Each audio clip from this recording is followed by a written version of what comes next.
গাজীপুরের চান্দনা চৌরাস্তা এলাকায় দৈনিক প্রতিদিন পত্রিকার সাংবাদিক আসাদুজ্জামান তুহিনকে কুপিয়ে হত্যায় অভিযুক্ত সবাইকে গ্রেপ্তার করেছে পুলিশ।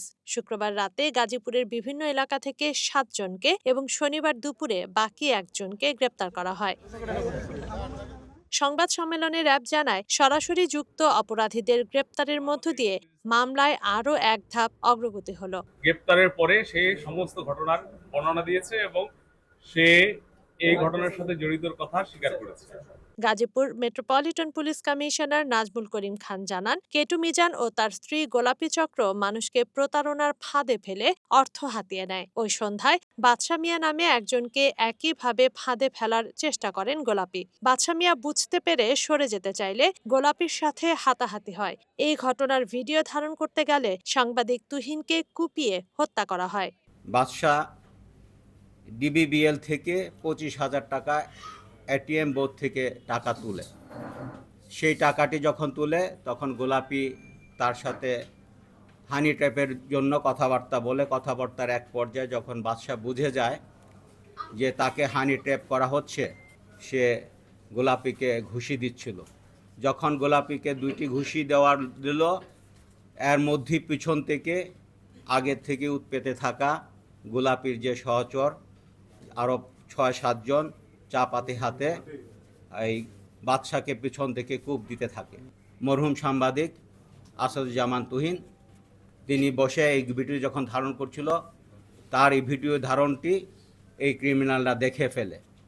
ক্রিমিনালরা যখন বুঝে যায় তাদের এই ক্রাইমটি প্রচারিত হয়ে যাবে, তারা চিহ্নিত হয়ে যাবে, তখন এই আসাদুজ্জামান তুহিনকে সার্চ করে এবং বলে তাকে ভিডিও ডিলিট করতে হবে, তাদেরকে প্রেশার করে এবং তার সাথেও বাগদণ্ডে ধরিয়ে যায়। এক পর্যায়ে তাকেও তার উপরও আক্রমণ চালায়। সে দৌড়ে গিয়ে একটা মুদির দোকানে যায়, সেখানে গিয়ে তাকে উপর কুপিয়ে হত্যা করে। বাহিনীতে জনবল সংকট থাকায় সব জায়গায় আইন শৃঙ্খলা পরিস্থিতি শতভাগ নিয়ন্ত্রণে আনা যাচ্ছে না বলেও স্বীকার করেন জিএমপি কমিশনার। বলেন, গত বছরের 5 আগস্টের পর অসংখ্য গার্মেন্টস বন্ধ হয়েছে। এতে বেকার হয়ে পড়েছে হাজারো শ্রমিক। অভাবের কারণে তাদের অনেকেই অপরাধে জড়িয়েছে। পুলিশ কমিশনার বলেন, গাজীপুর আওয়ামী লীগের শক্ত ঘাঁটি। দেশকে অস্থিতিশীল করার জন্য তারাও নানা অপকর্ম চালানোর চেষ্টা করছে। এত বড় একটা ঘনবসতি জায়গা, যেখানে বন রয়েছে, যেখানে পরিত্যক্ত ইন্ডাস্ট্রি রয়েছে, যেখানে ঢাকা শহরের থেকে 25 বর্গ কিলোমিটার বড়, সেখানে মাত্র 1165 জন পুলিশ দিয়ে আমরা কাজ করছি। এটি আমাদের জন্য খুবই কষ্টদায়ক হয়ে যাচ্ছে এবং এই 5ই আগস্টের পরে যে সকল ইন্ডাস্ট্রি বন্ধ হয়ে গেছে, সেই শ্রমিকরা যারা কর্মহীন হয়ে গেছে তাদের একটি অংশ এটিতে অংশগ্রহণ করছে।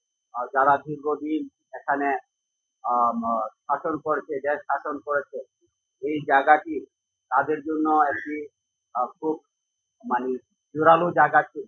সেই দল যখন রাজনীতি থেকে দূরে থাকে, তখন তার যে সমর্থক আছে তারা প্রতিনিয়ত চেষ্টা করছে এটিকে আনস্টেবল করার জন্য। বৃহস্পতিবার রাতে গাজীপুর চৌরাস্তায় মসজিদ মার্কেটের একটি দোকানে কুপিয়ে হত্যা করা হয় সাংবাদিক আসাদুজ্জামান তুহিনকে। তানজিনা অন্ত, ওয়ান নিউজ ডেস্ক।